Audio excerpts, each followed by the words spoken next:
Okay, welcome back to Senate Education. We're going to close our Friday, January 13th, with Donna Russo-Savage from the Agency of Education, who is going to talk to us, help us understand school governance, education governance a little bit better. And this is something that she has been involved in for a long time. So with that, Donna Russo-Savage. Hi there. Thank you for asking me in today. I've prepared some slides that give pictures of some of the concepts. What I'd like to do first is go through some of the terms, and this may sound like, really Education 101, but so many terms are similar, and people use some interchangeably when they really aren't interchangeable. So I thought it might be good to start off with just some basics of how education systems are structured in the state. And then after going through that, and I'll give you some examples from your own senatorial districts to try to make that more understandable. And then after I go through that, I'll talk to you a little bit about some of the legislation that's happened in the last 12 years that's affected school governance, and give you a little bit of the data of, for example, how many districts we started with in 2010 and how many districts there are now, and that kind of data. So does that sound good? It sounds perfect. Yeah. Okay. So we have 4 new senators on this committee, 4 new to education and also new to the Senate. So this is the kind of info that'd be really helpful, and to me as well. Awesome. Yeah, so. And I would be very happy to answer any questions or follow up with written answers if that would be helpful at any point. So do I hit share screen and yes, yeah, and then share? Yeah. No. You got it. Yeah, we see it. Do you? What do you see? Does it say school district, and supervisory union? That's right. Yay. Okay, there we go. So these are three words, and there are subsets of these words that frequently get confused, and it's important to understand how they are different and that they are different. So a school, which is represented by that little black dot in the middle, is a building. It's not an entity. It doesn't have voters. It is a building. The school is a building in which education occurs, and it's operated either by a school district and its publicly elected school board, or by a private entity and its privately selected board of directors. The blue circle around the school building is a school district. It is a public governing unit, and in fact, it is a municipality. It's a legal entity, and it's organized to provide for the education of students. And I'm going to go into a little more detail in a little bit about the ways in which it does provide for the education. But for right now, a school district it's important to know that it's separate from the town in which it's located, the ones that it serves, even if it shares identical borders with the town, even if the individuals voting in a town election are the very, very same individuals who are voting in a school district election, they are 2 separate legal entities, and there isn't any crossover. And in fact, there are provisions in statute that say if there is crossover with money, it can really cause a lot of problems. School district has a publicly elected school board, and that school board has to conform to constitutional requirements of proportionality. It has a publicly approved budget. It can levy taxes. And like all municipalities in Vermont, a school district only has those powers that the legislature gives to it. A supervisory union, which is represented by that big orange circle around the outside, is not a municipality. It is defined in statute as an administrative, planning, and educational services unit for its member school districts. A supervisory union, which again is not a municipality, is created by the State Board of Education and can be changed by the State Board of Education at any time it chooses, according to the powers that you've provided to it in statute, and have been in statute for many decades. the legislature requires a supervisory union to either provide or provide for a number of different services on behalf of the member school districts. And it includes things like providing special education services, transportation, collective bargaining. There needs to be an SU-wide curriculum that is both developed and coordinated by the SU. And also the SU has to provide financial and data management for all of the member districts. I've said several times it's not a municipality. And the significance of that is that one significance is that it has no ability to levy taxes. So any costs that are incurred by the SU, and there can be substantial costs because it's responsible for providing special education, are not directly voted on by the citizens, but rather are allocated to each supervisory, to each member school district. Also, the board is appointed and does not have to conform to constitutional requirements of proportionality. There is one wrinkle: if an SU serves only one school district, it's called a supervisory district, which is another way that all of these terms start to sound alike. Another way to think about it is that the school district is providing its own supervisory union services. And in that case, and it would be, for example, like the vice chair's school district of Burlington, the school district's board serves as both the SU board, providing those functions as well as what a school district's board is required to provide. So the next slide just shows that it's possible for a supervisory union to have multiple school districts. And in this particular example, the 3 school districts inside, 2 of them operate schools and 1 does not. And that overarching supervisory union around it has the responsibility to provide certain services to all 3 of those districts. In this situation, the next one is a supervisory union with 1 school district, when it's called a supervisory district. The school district and the SU are indistinguishable. And again, that's like the vice chair's district. So a school district can take a variety of forms depending basically on 3 factors: the number of towns for which it's responsible, the grades for which it's organized, and the manner in which it provides that education. So this is giving more information about each. The number of towns for which it's responsible, it can be responsible for 1 town, or it can be responsible for multiple towns. And when it's responsible for multiple towns, it's called a union school district.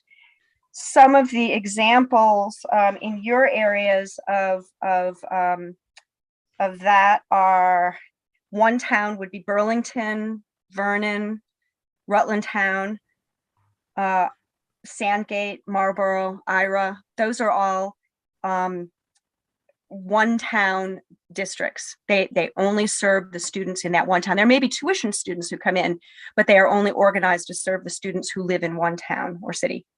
Multiple towns in your area would include Essex Westford School District, Quarry Valley, Wells Springs, and Wyndham Southeast. All of those are union school districts of different types that provide education. They're organized to provide education for students in multiple towns. The second factor that plays into what a district looks like, is the grades for which it's organized. It can be organized for all grades, pre-K through 12. And when it is also organized to provide that pre-K through 12 for multiple towns, it is a union school district, as I mentioned above, but it's called a unified union school district. Or it can provide education for some subset of those grades. And if it provides it for some subset of those grades, then it's called a union elementary school district or a union high school district if it's providing the education for students in more than 1 town. Finally, the third factor is the manner in which it provides education. It can operate all grades for which it's organized, It can pay tuition for all grades for which it's organized, or it can operate some grades and pay tuition for all of the others.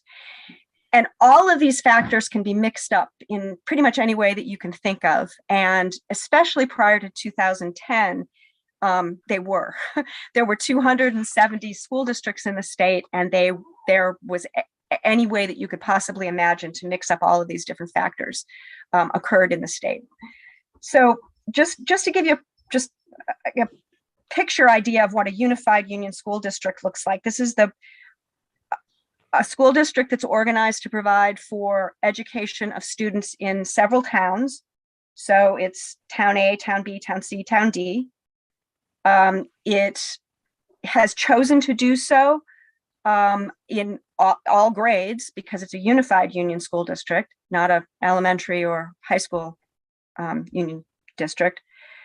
So it's pre-K through 12, and it has chosen to do so by operating buildings that provide, school buildings that provide that education. And you'll see that town D, there is not a building in that town. So by virtue of the agreements that all of the towns have reached when they formed the unified union school district, the students who reside in town D attend a school that's in another town, but still within the district. This, and you're going to see this just in a second, something very similar when I tell you about the chair's supervisory union. These are examples of union elementary school districts and union high school districts. And in this particular case, the union elementary school district is organized to provide only for pre-K through 6, and it does so for those 3 yellow towns, town A, town B, town C. The union high school district, however, is organized to provide for 7 through 12 in all 4 of the towns, the 3 yellow towns and the blue town. Town District D, which is that blue town, is a separate school district, and it is organized only for pre-K through 6, and it chooses to provide pre-K through 6 education by paying tuition. So giving you some of the real world examples, this is a just picture of the Greater Rutland County SU. So there are 4 school districts in this SU. 2 of them, Quarry Valley and Wells Springs, are both unified union school districts. That means they serve multiple towns, and they're organized to be responsible for K through 12, pre-K through 12, actually. It's easier to talk about K though, because pre-K has different rules applying to it. So both Quarry Valley and Wells Springs are unified union school districts. So they have multiple towns within them, and they are responsible for K through 12.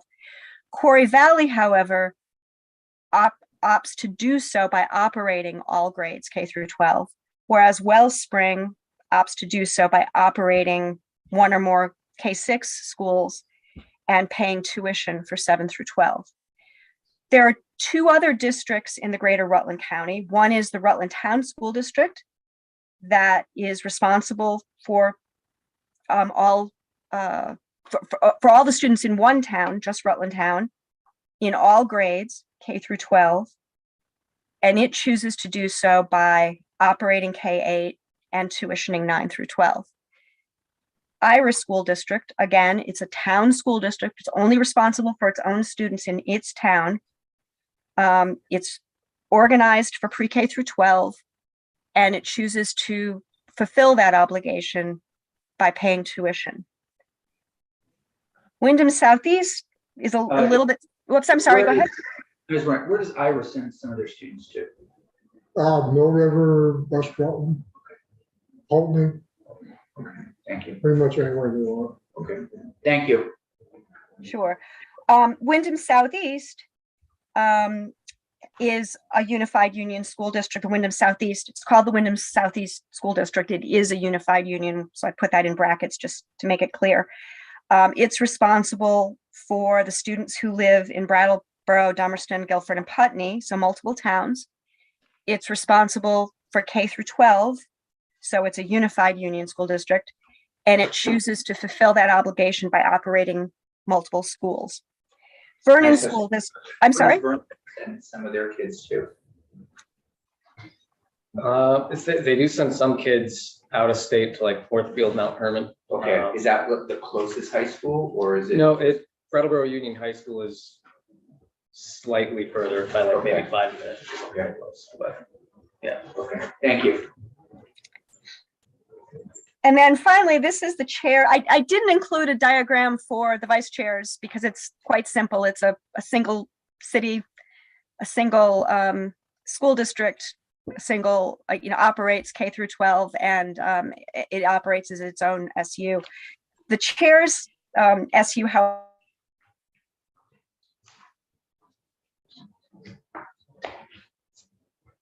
We can't hear you. Pre-K You're Yeah, Donna, you're in and out. okay. There we go. Okay, you could just Okay. start again, just describing what we're looking at. Okay, so we're looking at the Southwest SU, Vermont SU. It is probably one of the most complex SUs that still exists. Like, look at it. Imagine. So you'll see that the Sandgate School District and the Arlington School District, which are up in the upper left corner, are both single town school districts. They're responsible for pre-K through 12. One of them chooses to educate its students by tuitioning all grades. The other chooses to operate schools for all grades. If you look at those 4 yellow towns along the bottom, all 4 of those none of those 4 towns is its own school district. All 4 of those towns are members of the Southwest Vermont Union Elementary School District for pre-K through 6.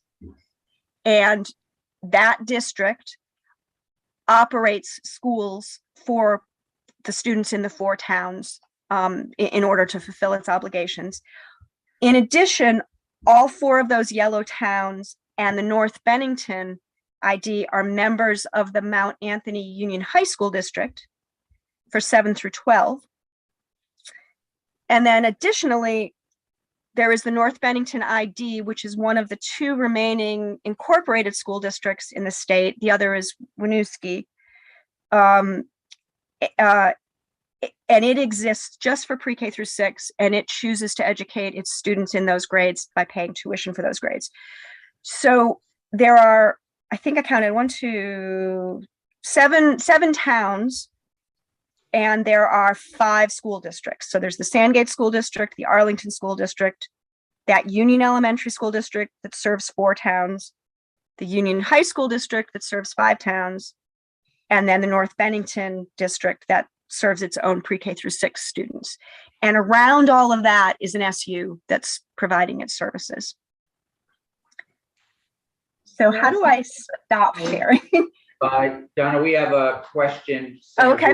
For a colleague, please. For my 2 Rutland colleagues, on the Greater Rutland County SU, Mhm. why isn't the high school pictured on this? Don't know. Oh, okay. Donna, Yes. did you hear the question? Yes, I just, it's partially because I put these together this morning and I didn't have time to put in all the little towns and anything, but it indicates that there are, the picture here indicates that there are 3 towns and that it operates K through 12 in Quarry Valley. Is that what your question was? No, Rutland City. Oh, well, Rutland City isn't part of the Greater Rutland County SU. Rutland City is like Burlington, it is its own SU. Okay, so so the tuitioning Rutland Town School District, is it typically tuition to Rutland High School? Okay. All right. Yeah, and that's one thing with these, any of these places like Rutland Town or Ira or Wells Spring that pay tuition, they don't have to stay within their SU. They can pay tuition to a neighboring SU or out of state. Got it. I just was wondering that too. All right. I think MSJ in there somewhere too. They're a Mount St. Joseph Academy. They're So that's not part of the union.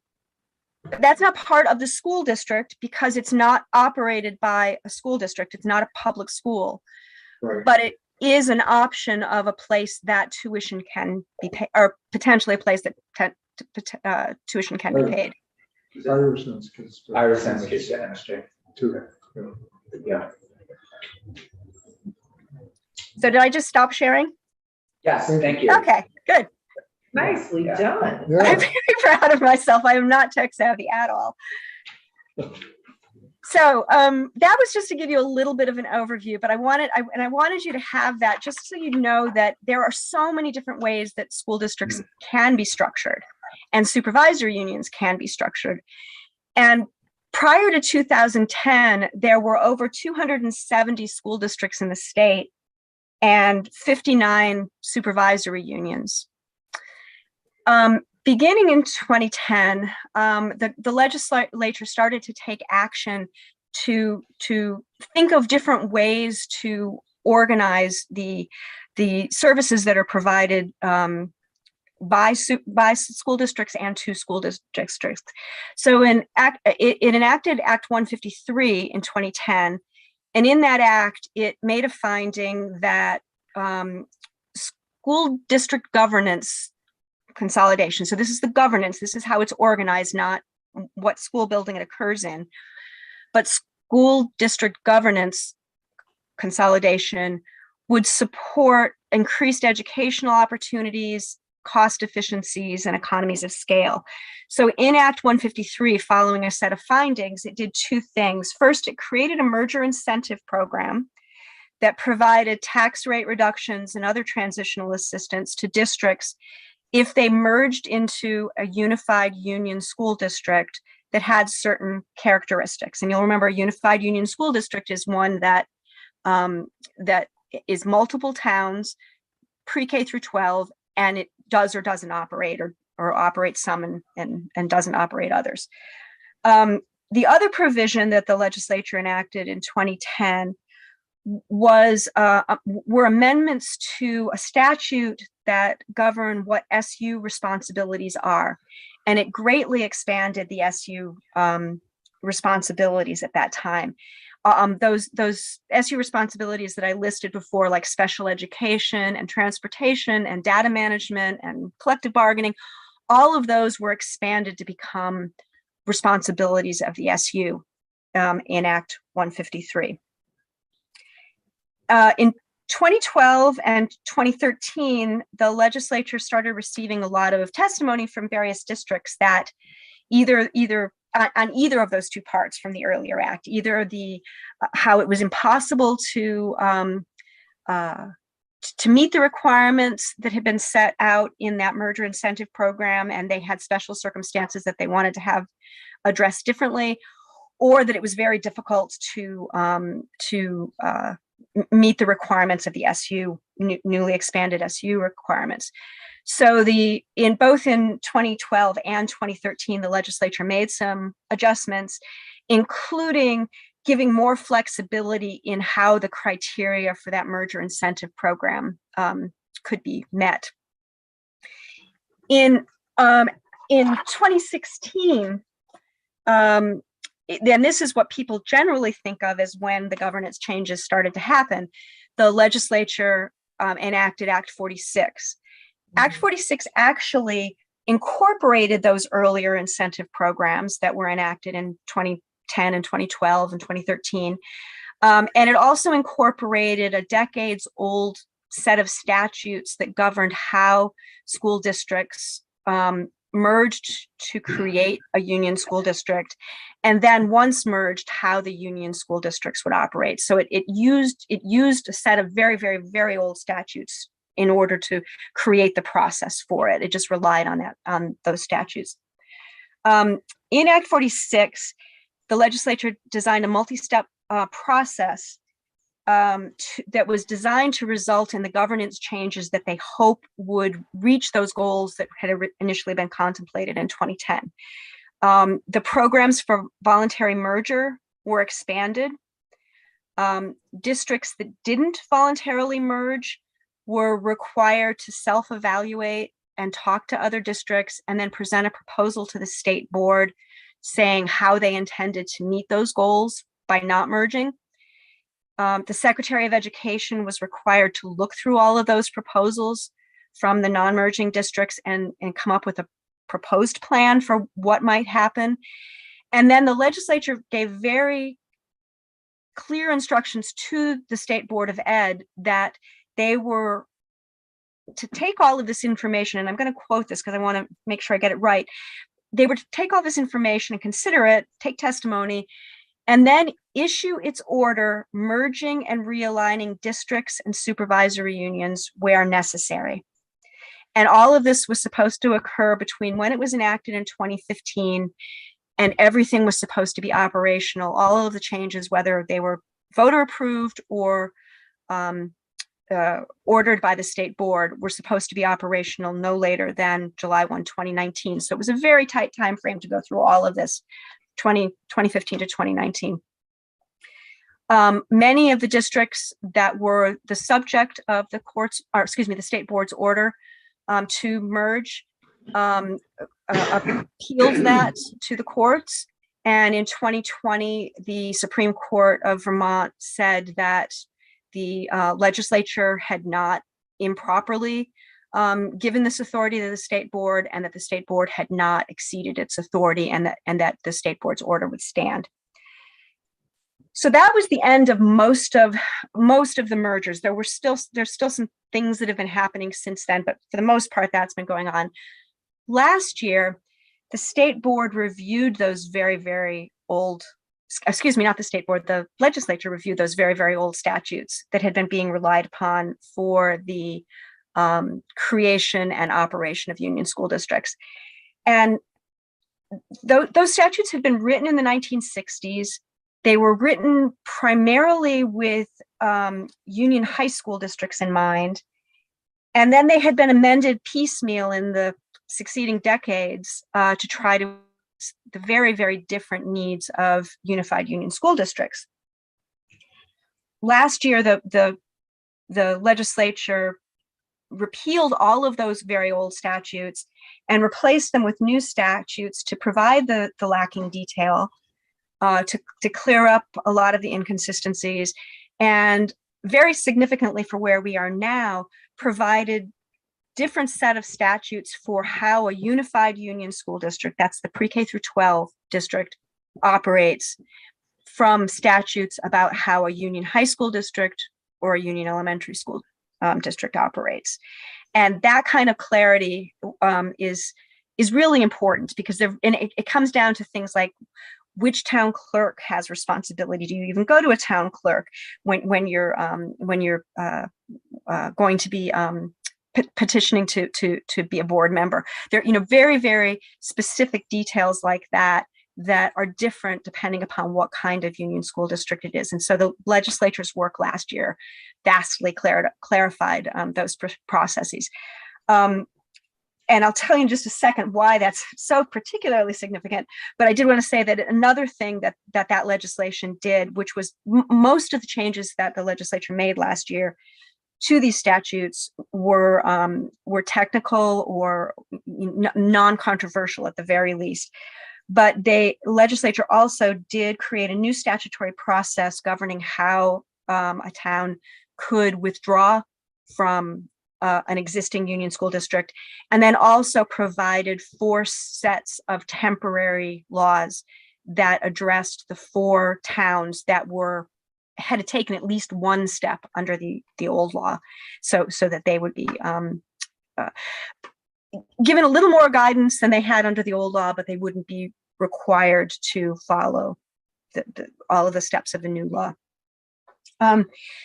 The reason that those technical changes are so important is that prior to 2010, this is before all of the incentivized and required mergers that came between 2010 and 2019. Prior to 2010, in the state, there were only 20% of all districts in the state were a union school district of any sort. And almost all of those were union high school districts. Currently, nearly 50% of all school districts in the state are union school districts, and up more than 80% of those are unified union school districts. So there was this very large group of new school districts that didn't have any guidance in law for how to go forward, because they were looking at laws that had been drafted for union high school districts. So it was a very, very helpful thing that the legislature did last year. And I would, since I give guidance to a lot of these communities, I greatly appreciate the clarity. Thank you. Some of the data that I wanted to point out is that prior to 2010, there were 270 school districts. In 2020, there were 109. Because of some of the withdrawals that have happened and that will be have taken effect or will be taking effect, in 2023, the number of districts will have risen from that low in 2020 of 109 to 113. So there will be 113 districts as of July 1st this year. Of those 113 districts, 47 of them are unified union school districts, so pre-K through 12. 5 are union high school districts, 4 are union elementary school districts, 10 are single town pre-K through 12 districts that serve as their own SU, so that would be like Burlington. And then there are 47 single town school districts that are members of larger SUs.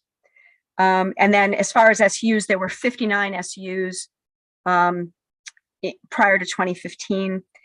And as of July 1, 2023, there will be 50 either multiple district SUs or single district SDs. So, Senator Williams. So I noticed that you left Rutland out of there again. Are they, what's their uniqueness? Rutland is a separate, Rutland City, you mean?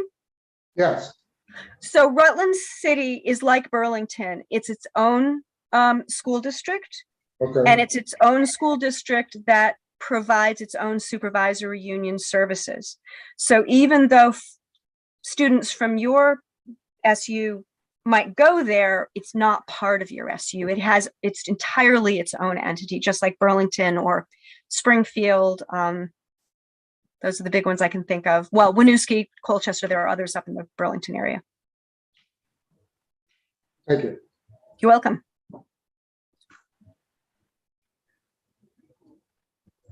So Helpful. that I was mean, a yeah. lot throwing at you. Yeah, it's a lot, but I think it's helpful to give everyone, some understanding of, the governance structures in general, how, we started back in 2010, we had a lot more government, if you will, and now it's somewhat smaller. One of the things we're going to be jumping into a little bit in the weeks ahead is what difference has it made? I mean, where or have we accomplished some of the goals that we had hoped to attain, whether it's, some financial differences, but more importantly from my end, are students learning better? Is there greater equity from this kind of thing? Are the kids, all getting, more of a similar education because of it? Right.